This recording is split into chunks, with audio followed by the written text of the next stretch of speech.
پاک فضائیہ کے شاہین گروپ کیپٹن جناب عاصم طارق صاحب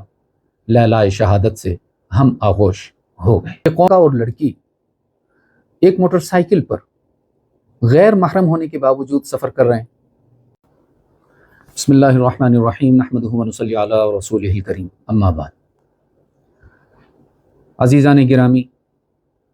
جیسا کہ آپ سب کے علم میں ہے کہ گزشتہ روز اسلام آباد میں ہونے والے ایک دردناک سانحہ نے ہمیں ہمارے بہت اچھے، بے خوف، نڈر، بہادر اور جانباز سپاہی سے محروم کر دیا۔ پاک فضائیہ کے شاہین گروپ کیپٹن جناب عاصم طارق صاحب لہلائے شہادت سے ہم آغوش ہو گئے۔ قوم کے وہ بہادر سپوت تھے کہ جنہوں نے وردی پہنتے ہوئے حلف اٹھایا تھا کہ میں اس ملک کے چپے چپے کی حفاظت کروں گا، اس کو صحیح معنوں میں پاکیزہ پاکستان بناؤں گا، یہاں برائیوں کا قلع کما کروں گا، شیطان کے حملوں سے وطن کو اور قوم کو محفوظ رکھوں گا۔ اور بحمد اللہ ہمارے بھائی عاصم صاحب نے اپنے اس وعدے کو خوب نبھایا، ایسا نبھایا کہ پوری دنیا میں قابل رشک ہو گئے۔ ہمارا ایمان ہے اور کتاب اللہ کی اطلاع ہے کہ اللہ کی راہ میں جان دینے والے کو مردہ کہنے کی بھی اجازت نہیں، وہ تو حیات جاوداں کا مستحق ہو گیا، وہ تو فخریہ طور پر اللہ کی بارگاہ میں پیش ہوا ہے۔ حدیث پاک میں آتا ہے، رحمت عالم صلی اللہ علیہ وسلم نے فرمایا، ان ھذا الخیر خزائن ولتلک الخزائن مفاتیح فطوبى لعبد جعلہ اللہ مفتاحا للخیر مغلاقا للشر وویل لعبد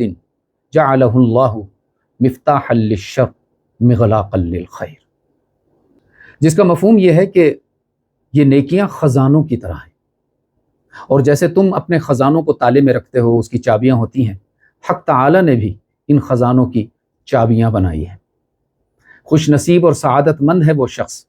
کہ جسے اللہ نیکی کے خزانے کی چابی بنا دے، برائی کے لیے تالا بنا دے، اور بدبخت ہے وہ شخص جیسا کہ یہ جس نے جو کلر تھا سعد نام کا بدبخت، جس کو اللہ نے برائی کے لیے چابی بنایا، نیکی کے لیے تالا بنا دیا۔ میں سفر پر ہونے کی وجہ سے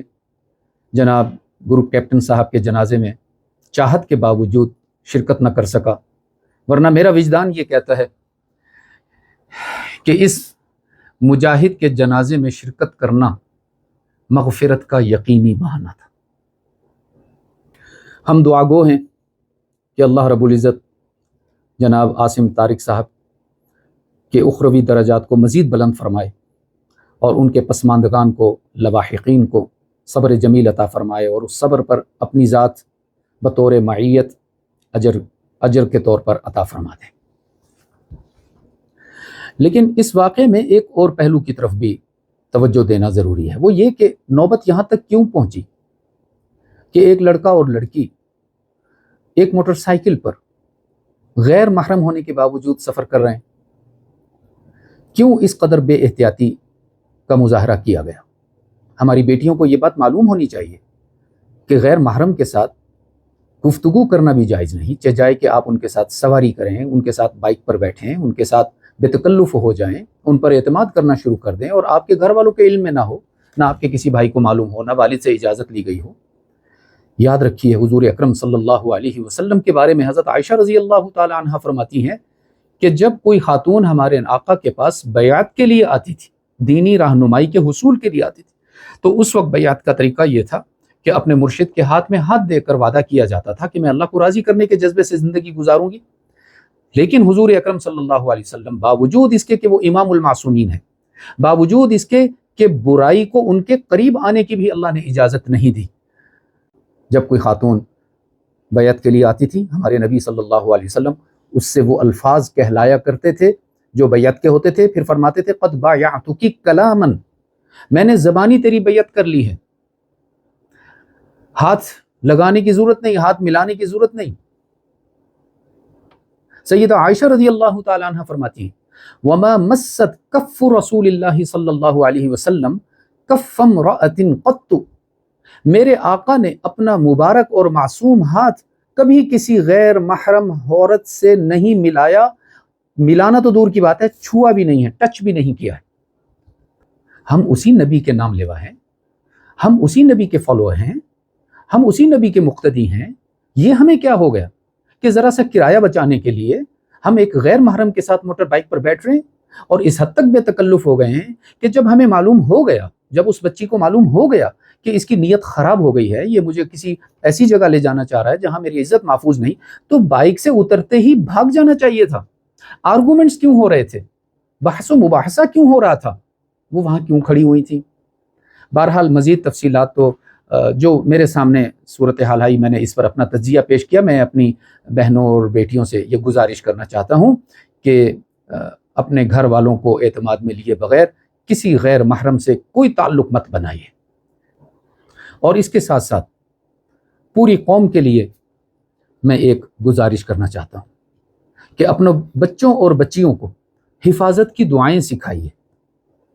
حضور اکرم صلی اللہ علیہ وسلم نے بہت ہی مختصر سی حفاظت کی ایسی دعائیں ہمیں بتلا رکھی ہیں کہ جس سے اللہ پاک شیاطین سے ہمارے بچوں کی، پوری قوم کی حفاظت کرتے ہیں۔ بسم اللہ الذی لا یضر مع اسمہ شیء فی الارض ولا فی السماء وہو السمیع العلیم۔ یہ ہم اپنے بچوں کو زبانی یاد کروائیں،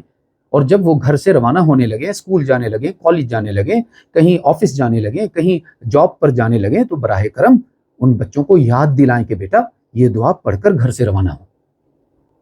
اسی طرح بالخصوص مائیں جو ہیں، پہلے زمانے میں تو جو مائیں ہوا کرتی تھیں وہ اپنے بچوں کے لیے خاص طور پر نوافل پڑھا کرتی تھی روزانہ کی بنیاد پر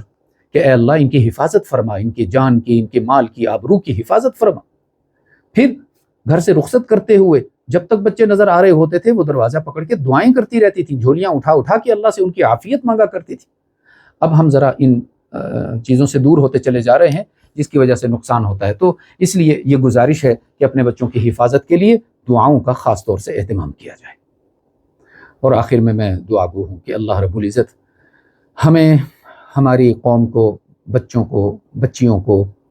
شیطان کے تمام تر شرور اور فتن سے محفوظ و مامون رکھے، اور اس طرح کے واقعات سے ہماری حفاظت فرمائے، ہماری بیٹیوں کی عزت کی حفاظت فرمائے، آبرو کی حفاظت فرمائے، ہماری افواج کی حفاظت فرمائے۔ اور آخر میں پوری قوم کی جانب سے